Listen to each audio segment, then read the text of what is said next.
Amigos, ¿qué tal? Nuevamente juntos para ir desarrollando distintos aspectos de este libro. Ser en el hacer. Como en cada uno de los capítulos que vamos analizando, comienzo leyendo el subtítulo de la cubierta del libro: Factor y recurso humano, personalidad e identidad laboral. Una perspectiva desde la intervención convergente en la organización del trabajo. Pues bien, hoy toca desarrollar el capítulo 6 del libro. Lleva por título este capítulo de lo universal a lo singular, pasando por lo particular, las personalidades competentes. Es decir, vamos a explicar brevemente en esta síntesis a qué llamamos o qué consideramos personalidades competentes. Aquí tenemos dos aspectos o dos conceptos, para mejor decir, que es el de competencia y el de personalidad. Ya hemos visto en capítulos anteriores el concepto de personalidad. También hemos desarrollado brevemente el significado de competencia. Ahora vamos a ver cómo se articula la personalidad con la competencia.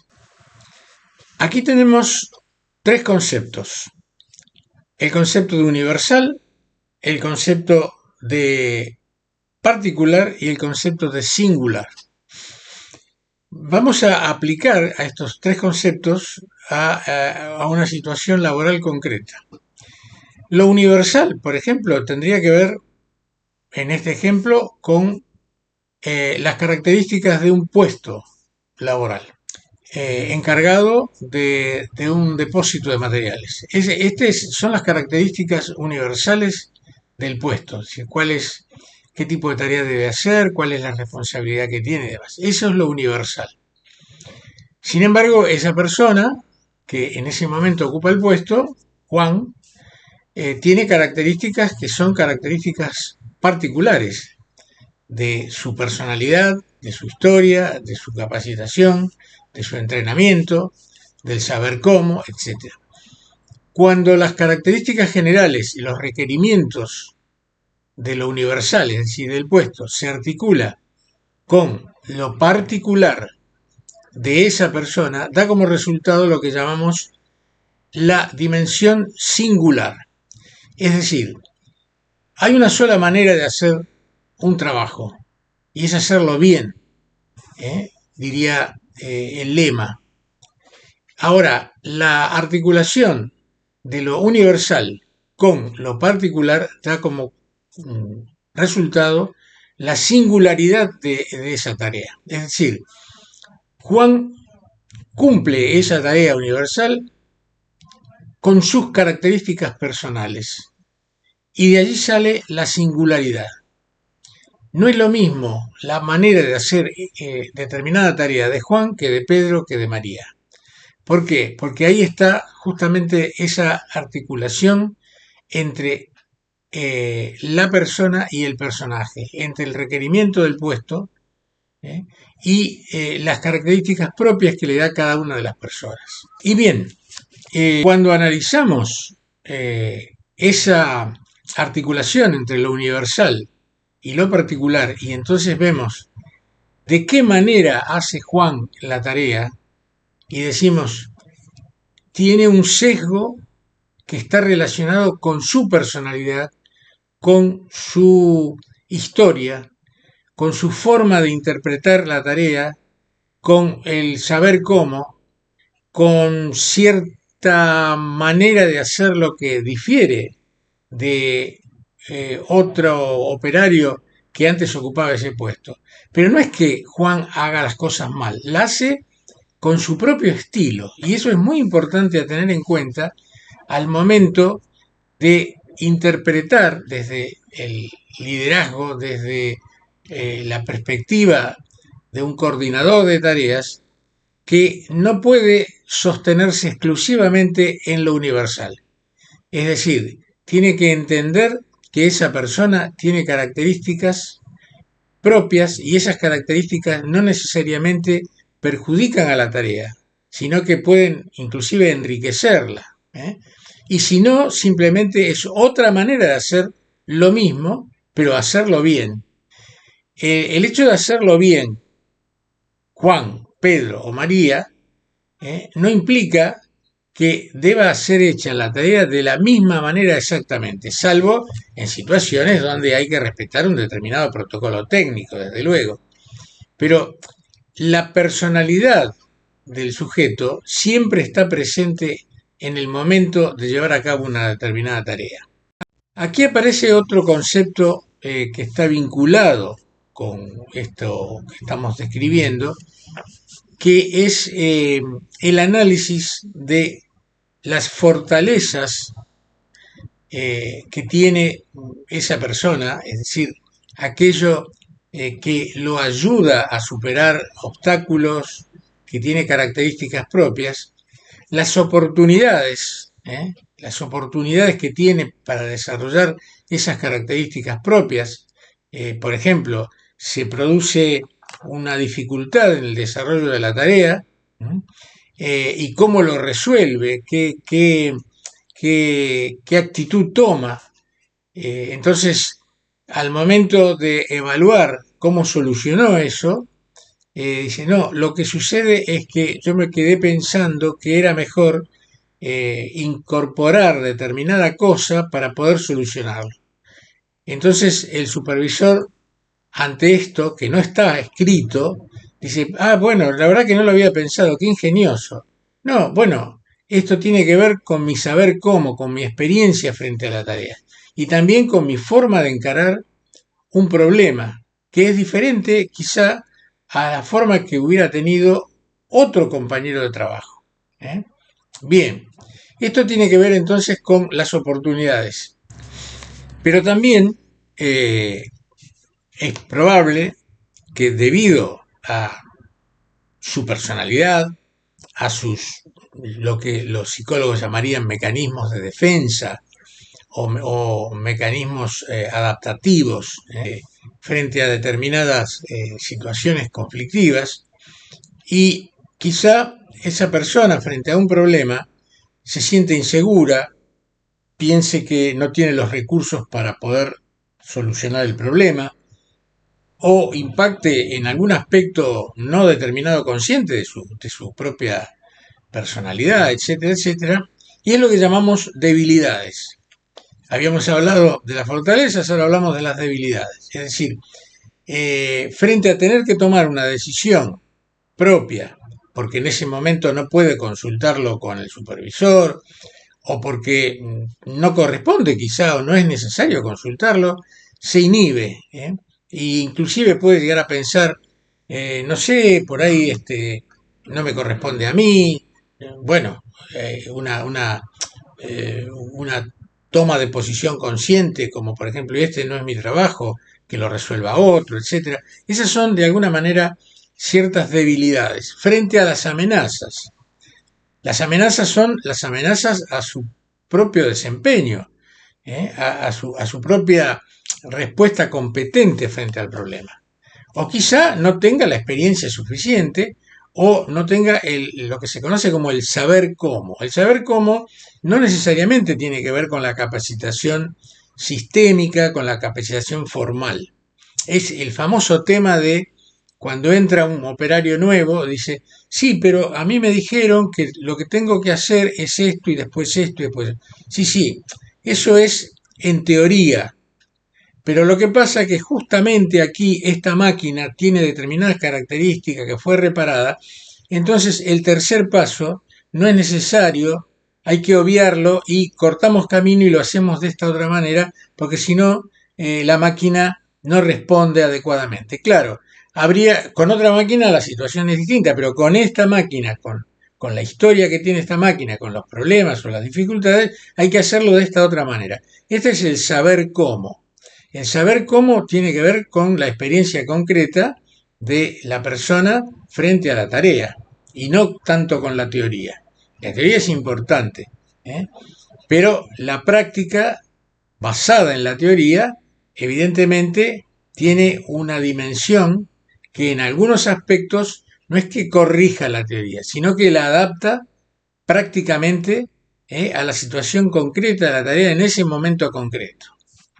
Esto es lo que se conoce como enfoque FODA, F-O-D-A, fortalezas, oportunidades, debilidades y amenazas.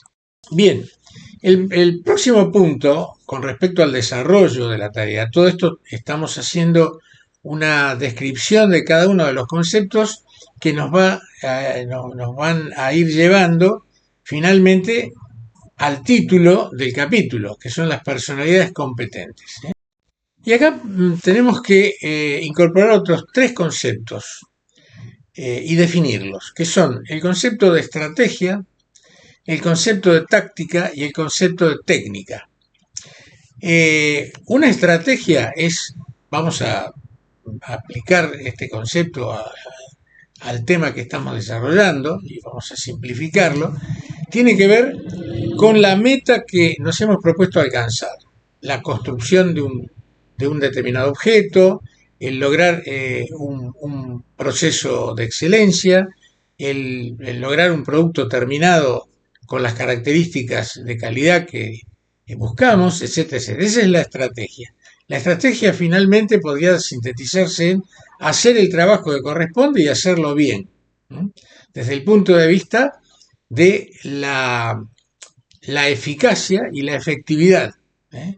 ¿Se acuerdan que es el famoso tema donde la efectividad es hacer algo, hacerlo bien y con la menor cantidad de recursos posibles? El concepto de eficacia, eficiencia y efectividad. La eficacia es, bueno, finalmente hice el producto, finalmente logré llegar al final de la tarea. Bien, esa es la eficacia. Ahora bien, pero ¿cuántos materiales usaste?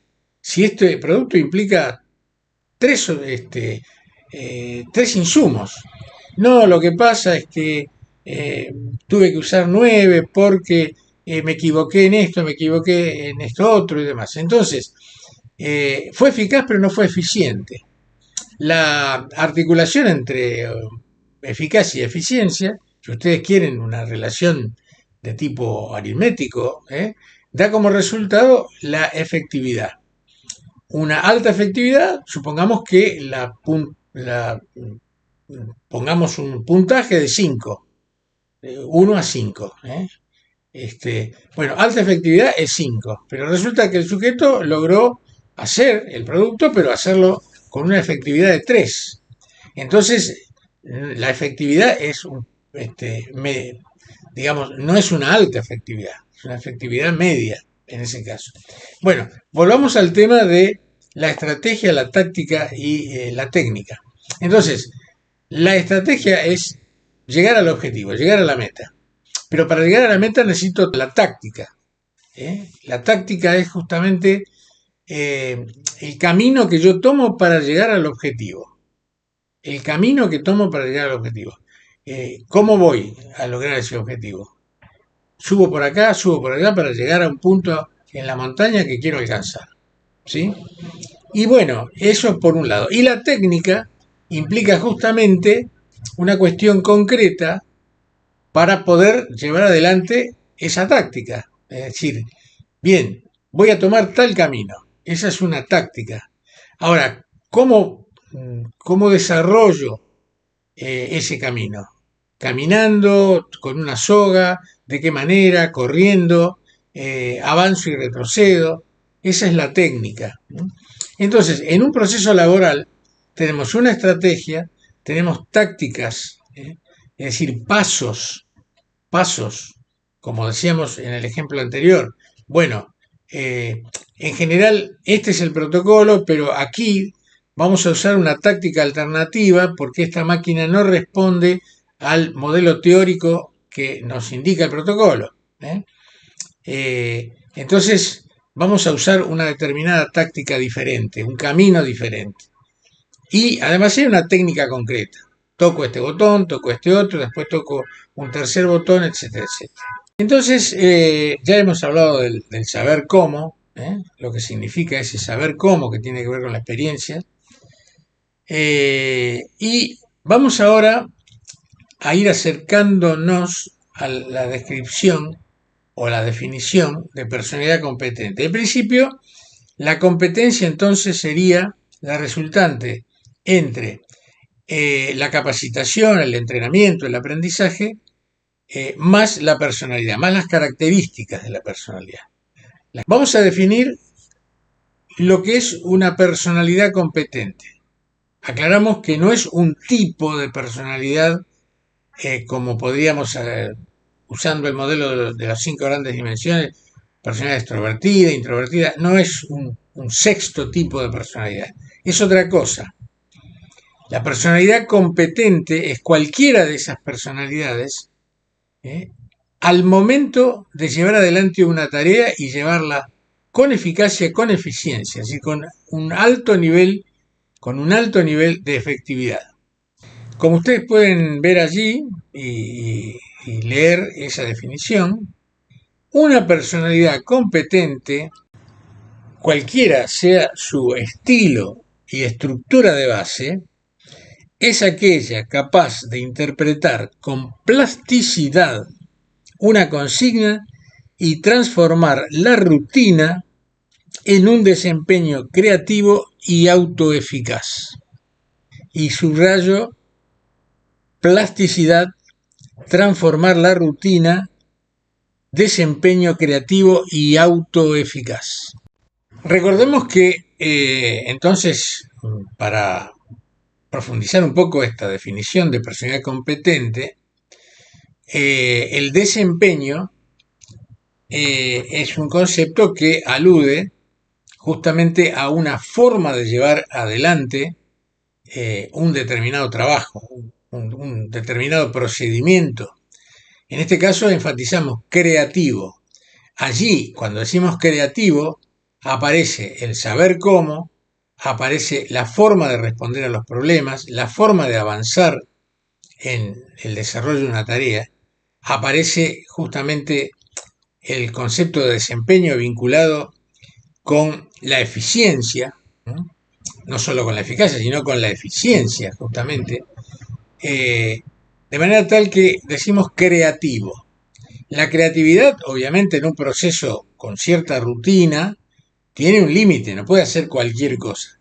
Pero tampoco necesariamente el sujeto que está trabajando tiene que evitar poner lo suyo al momento de avanzar en el proceso de transformación, por ejemplo, de un determinado producto, o por supuesto que esto se ve muy claramente cuando se trata de un trabajo que está vinculado a una relación interpersonal. En este momento estamos pensando en una tarea donde se vincula en un proceso de producción, un proceso industrial, un proceso comercial, se vincula el sujeto con un objeto, ¿eh?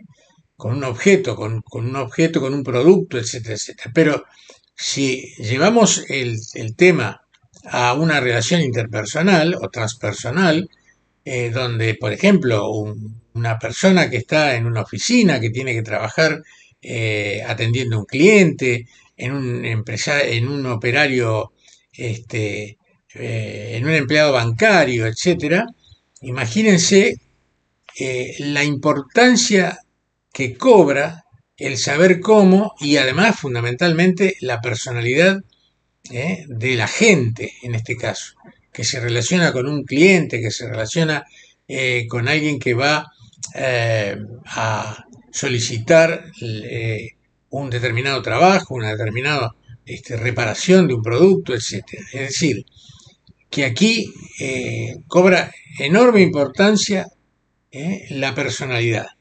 Por eso decimos justamente transformar la rutina en un proceso creativo, básicamente.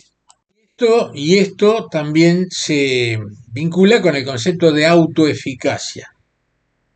Recuerden El concepto de autoeficacia ya lo hemos mencionado también en un video anterior, que es un concepto que desarrolló Albert Bandura, la autoeficacia, la capacidad de poder corregir durante la marcha los presuntos o posibles errores, ir adecuando creativamente usando la misma táctica, pero quizá modificando determinadas técnicas. E inclusive, llegado el momento, podemos ir variando la táctica. Es decir, avanzo con esta táctica, usando esta técnica, pero me doy cuenta que no está resultando. Entonces, durante el proceso modifico la táctica, hago una modificación de la táctica que puede implicar mantener una técnica o puede implicar también modificar la técnica, en ese sentido. Bien, y esto nos lleva al siguiente subtítulo del capítulo que estamos desarrollando, del capítulo 6, que es el concepto de autoindicación. El concepto de autoindicación es un concepto desarrollado por Herbert Blumer, ahí ustedes lo están viendo, está muy relacionado con esto que estamos comentando de la autoeficacia y la capacidad de ir modificando comportamientos técnicos, de ir modificando actitudes, tácticas frente a los problemas. Es decir, una actitud fundamentalmente crítica, autocrítica y una actitud creativa frente al proceso.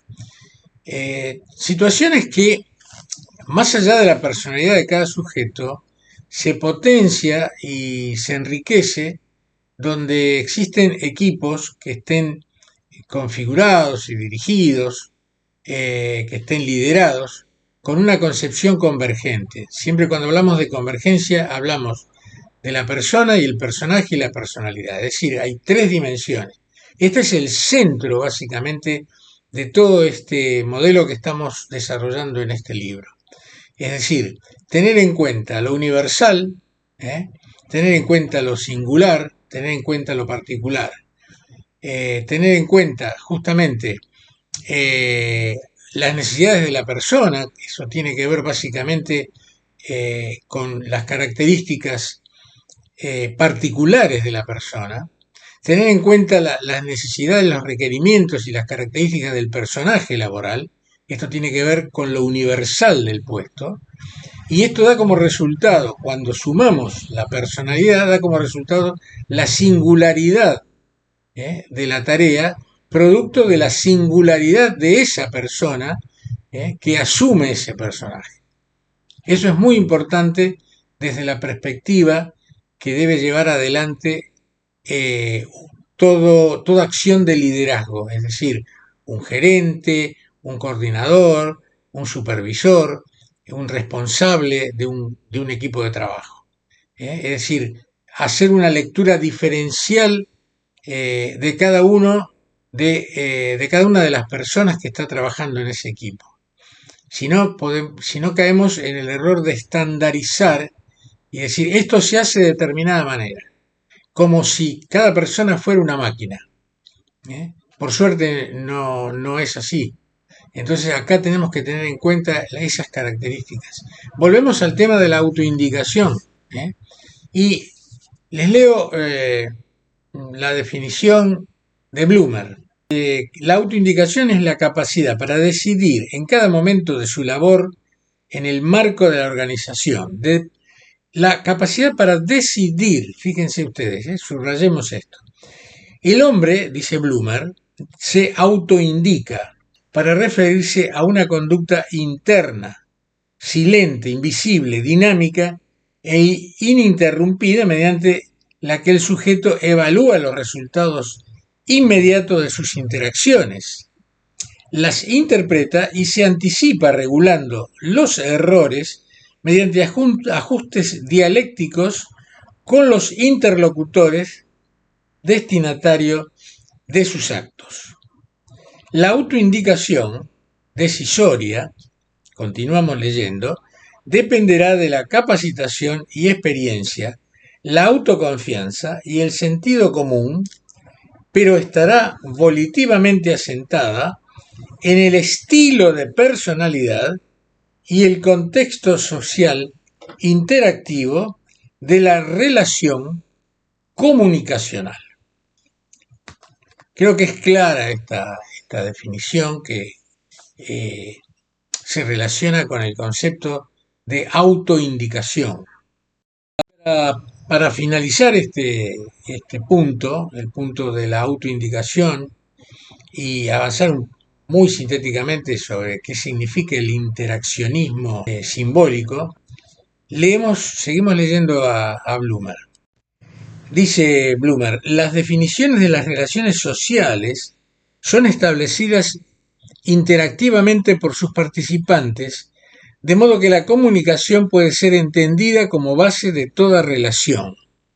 Y agrego yo, de allí pues la importancia de gestionar comunicando y alejados de presunciones de instructivos estándares y excluyentes opiniones autocráticas y buscando resultados que se respalden en el saber cómo de las personas y sus personalidades competentes. Sencillamente, gestionar es algo muy personal.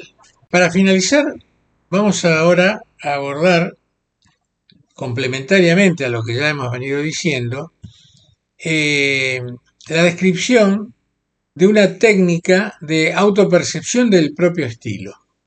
Esto tiene que ver con un procedimiento de investigación donde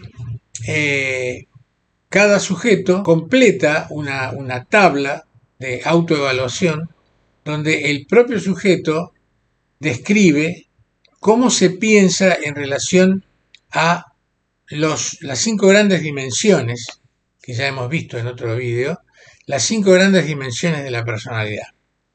Esta es una escala, una tabla, que llamamos esquema escalar de autopercepción del estilo personal. Bien, vamos a explicar, ahí ustedes pueden ver la tabla de lo que llamamos esquemas escalares de autopercepción, que tenemos, por un lado tenemos un puntaje que va de 10 a 1. Obviamente 10 es la máxima autovaloración en relación a cada una de las dimensiones y 1 es la mínima. Tenemos luego las cinco dimensiones que se toman en cuenta para cualquier personalidad. Por un lado, la extroversión-introversión, más extrovertido, menos extrovertido, la emocionalidad, muy emocional, poco emocional, la sociabilidad, muy sociable, poco sociable, la curiosidad, esto tiene que ver con la experiencia, muy curioso, poco curioso, y la responsabilidad, muy responsable, poco responsable, de 10 a 1, ¿verdad? Entonces, el sujeto preguntado tiene que, primero se le explica cada una de las dimensiones y él mismo tiene que autoevaluarse. ¿Soy muy extrovertido o poco extrovertido? Muy extrovertido, pongo 10. Más o menos pongo 7, pongo 6. La verdad que soy muy tímido, muy poco extrovertido. Bueno, pongo 1, pongo 2 y así. Como vamos a ver ahora enseguida, vamos a ver cómo relacionamos cada uno de los puntajes que el sujeto se atribuye.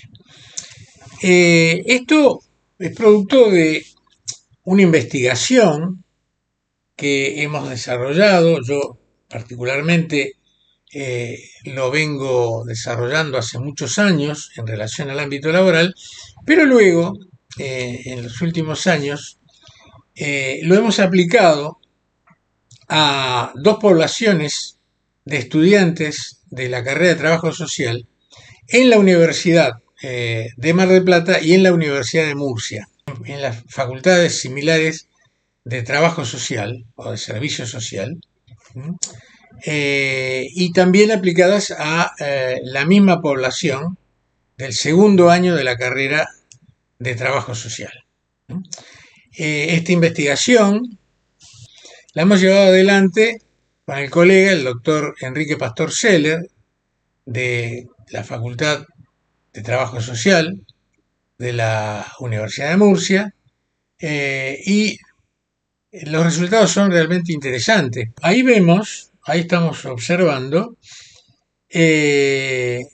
una serie de puntajes obviamente de un sujeto imaginario, donde el sujeto ha puntuado en la primera dimensión 8 en extroversión, 9 en emocionalidad, 10 en sociabilidad, 6 en responsabilidad, en curiosidad y solamente 2 en responsabilidad. Entonces unimos, como pueden observar, unimos los puntos con una línea que finalmente da como resultado una determinada figura a la manera de una suerte de radiografía. Ahí ven ustedes la notación de lo que llamamos ítems de estilos personales autopercibidos, IEPA, 8, 9, 10, 6 y 2. Da como resultado total 35. Nosotros hemos visto el puntaje que tiene el sujeto, que se puso el sujeto, en cada uno de los ítems. Pero ahora podemos sumar todos esos ítems. En este caso habíamos dicho que en este ejemplo imaginario daba como resultado 35. Y entonces vamos a generalizar a partir de ese puntaje, esta sumatoria, vamos a generalizar globalmente si el estilo finalmente es expansivo o impansivo, es decir, si es un estilo a más o un estilo a menos, sumando cada una de las dimensiones. Volviendo al gráfico, si el sujeto hubiera puntuado todos los ítems con 10, obviamente tendríamos 50 puntos. Si hubiera puntuado todos los ítems con 1, tendríamos 5 puntos. Si hubiera puntuado todos los ítems con 5, tendríamos 25 puntos finales. Y si hubiera puntuado con 6, tendríamos 30. ¿Por qué decimos esto? Porque ahora el resultado es que la sumatoria de 35, que obviamente es un promedio entre 5 y 50, nos dice aproximadamente en cuál de los dos campos se ubica el sujeto. ¿En un campo de mayor expansividad o en un campo de menor expansividad? Que nosotros llamamos impansividad. Volvamos al gráfico. Analicemos la notación 8, 9, 10, 6 y 2, da 35. Para describir las actitudes autopercibidas por nuestro sujeto imaginario, tenemos ahora 35. 3 ítems están en la zona de expansividad. Cercanía al objeto, 8. Emocionalidad, 9. Sociabilidad, 10. Puntajes altos que expresan volcado hacia el mundo externo, expresividad sociable y emotiva. Un ítem, seguimos ahí mirando el gráfico, se halla en la zona media con una ponderación de 6. La curiosidad o disponibilidad para aprender de la experiencia e incorporar cosas nuevas. El sujeto es expresivo y dirigido hacia el entorno, pero su estructura de pensamiento parece no estar demasiado disponible para atender y entender nuevas organizaciones organizaciones de tipo externas que exigen reacomodamiento de las expectativas acerca de lo que se espera ver. Son las expectativas de percepción. Por último, aparece una marca en la zona fuertemente impansiva. Por ejemplo, el ítem responsabilidad se pondera con una calificación muy baja, como decíamos, de 2. Entonces, finalmente, de 50 a 41, decimos que el puntaje en general, el perfil, el sesgo del sujeto es muy expansivo. De 40 a 31, el estilo es expansivo. De 30 a 25, llamemos a este estilo, a este sesgo, equilibrado. De 24 a 15, un estilo impansivo. Y de 14 a 5, un estilo muy impansivo. De esta manera,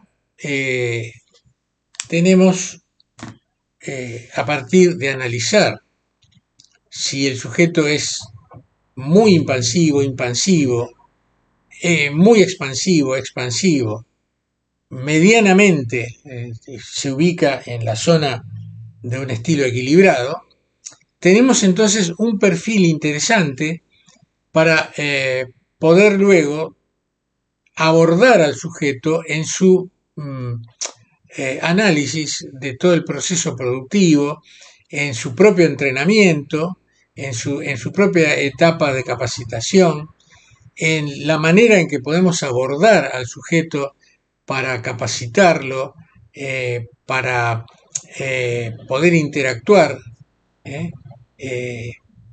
por ejemplo, dando una serie de instrucciones, y también para entender que en función de ese sesgo no podemos evaluar al sujeto de la misma manera, al sujeto A que al sujeto B o al sujeto C. Que ahí justamente aparece la singularidad del sujeto en el momento de la tarea. Para finalizar, entonces, podemos decir que uno de los principios más importantes de lo que llamamos un estilo de liderazgo convergente es tener en cuenta la singularidad de la persona a la que vamos a abordar. Es muy importante tener en cuenta esa singularidad. El líder, el estilo de liderazgo convergente, tiene siempre en cuenta justamente la singularidad del liderado. No podemos tratar a las personas de la misma manera.